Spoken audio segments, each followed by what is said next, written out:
El 5 de agosto de 1962, el cuerpo de Marilyn Monroe fue encontrado en su casa de Brentwood.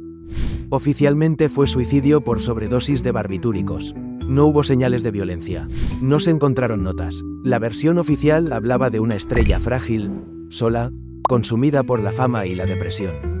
Menos de un año después, el 22 de noviembre de 1963, el presidente John Fitzgerald Kennedy era asesinado a tiros en Dallas, Texas.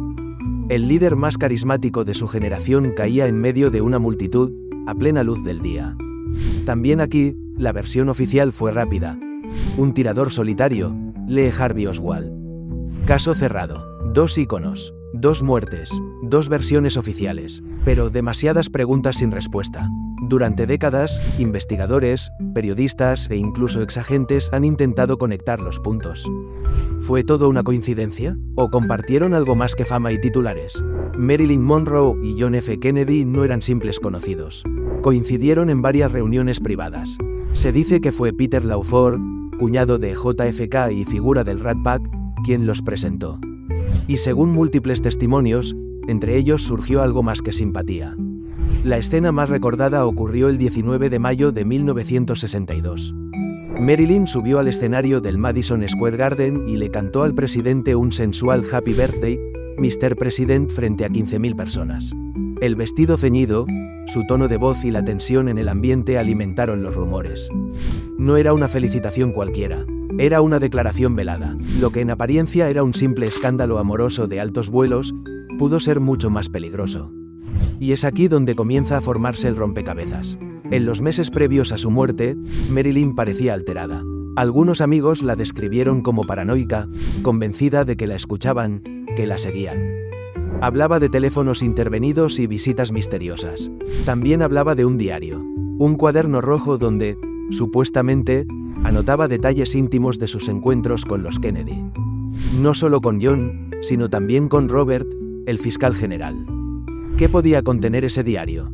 ¿Solo confesiones amorosas o secretos de Estado? Varias fuentes aseguran que Marilyn tuvo acceso, por boca de los propios Kennedy, a información altamente confidencial. Sobre Cuba, sobre la mafia, sobre operaciones encubiertas de la CIA. Incluso hay quienes sostienen que le hablaron sobre fenómenos aéreos no identificados y archivos secretos del gobierno. Puede sonar exagerado, pero también parecía exagerado que una actriz muriera sola, rodeada de frascos vacíos, con inconsistencias en la escena del crimen. Porque sí, hubo muchas inconsistencias. El cuerpo fue encontrado por su ama de llaves, que no avisó inmediatamente a la policía. El médico llegó horas después. La autopsia reveló una dosis letal, pero no había restos en el estómago, lo que sugería una posible inyección. Además, algunos objetos desaparecieron de la escena: documentos, grabaciones y el supuesto diario rojo. Nunca se encontró, y entonces, tras la muerte de Marilyn, comenzó el derrumbe. En 1963, JFK fue asesinado. En 1968, Robert Kennedy también caía por una bala, esta vez en el Hotel Ambassador de Los Ángeles, la misma ciudad donde Marilyn murió. Las conexiones se volvían imposibles de ignorar. JFK acumulaba enemigos. Dentro del Pentágono, en la CIA, entre los exiliados cubanos y en la propia mafia. Y Robert, como fiscal general, lideraba una cruzada contra el crimen organizado.